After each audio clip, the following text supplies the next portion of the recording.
అందరికీ వందనాలండి.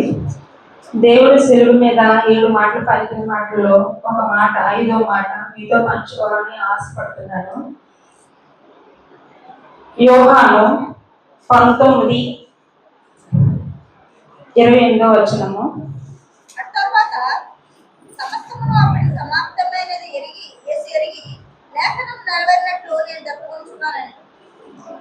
యేసు ప్రభు సర్వ మానవుల పాపం కొరకు సిలువలో మరణించాడు.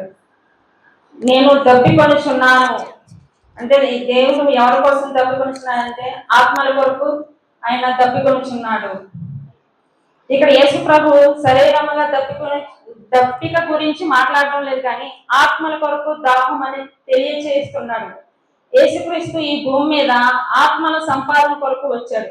అనేక మంది నరకం నుండి రక్షించడానికి యేసుక్రీస్తు నమ్ముకున్న ప్రతి ఒక్కరూ ఆత్మల సంపాదన కొరకు ప్రయాసపడాలంట.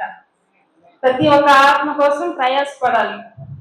మనం ప్రభునందరూ నిద్రించిన తర్వాత పరలోకంకి వెళ్ళినప్పుడు దేవుడు అంటాడంట, నా కొరకు భూమి మీద ఎన్ని ఆత్మలు సంపాదించావని అడుగుతాడంట. అప్పుడు మనం ఏం చెప్తాం?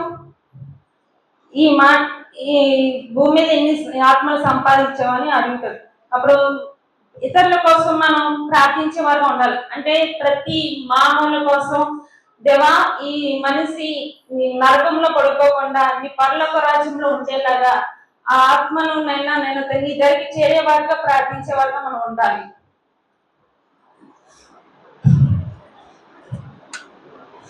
ఆయన ఉద్దేశం ఏదంటే నశించుకుంటే ఆత్మల కొరకు ఆయన తప్పికొనిచున్నారు. నువ్వు రక్షించబడాలి, ఆత్మీయంగా వెలిగించబడాలని ఆయన కోరిక. ఆయన దేనికోసం అయితే తప్పికొనిచున్నారో ప్రతి ఒక్క ఆత్మ ఆయన వెలిగించబడాలని ఆయన ఎంతగానో ఆశపడి ఉద్దేశిస్తున్నాడు. అనేక ఆత్మల కొరకు రక్షించుటకు ఆయన కోరుచున్నాడు, తప్పికొనిచున్నాడు.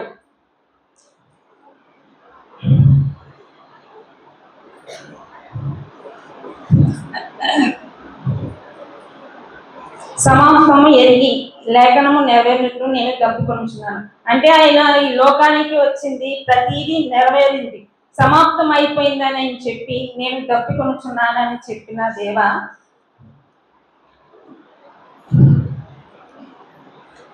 ఇక్కడ యేసు ప్రభు శరీరముగా తప్పికొనిచున్నాడు మాట్లాడుతున్నారు. కానీ ఆత్మల కొరకు దేహం ప్రతి ఒక్కరు ఎవరన్నా ఏదైనా పని చేసినప్పుడు అలసిపోతారు. ఎందుకు?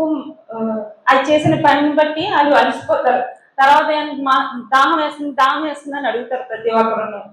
ఆ దాహం తీరాక మనిషికి ప్రాణం లేచినట్టు అనిపిస్తుంది.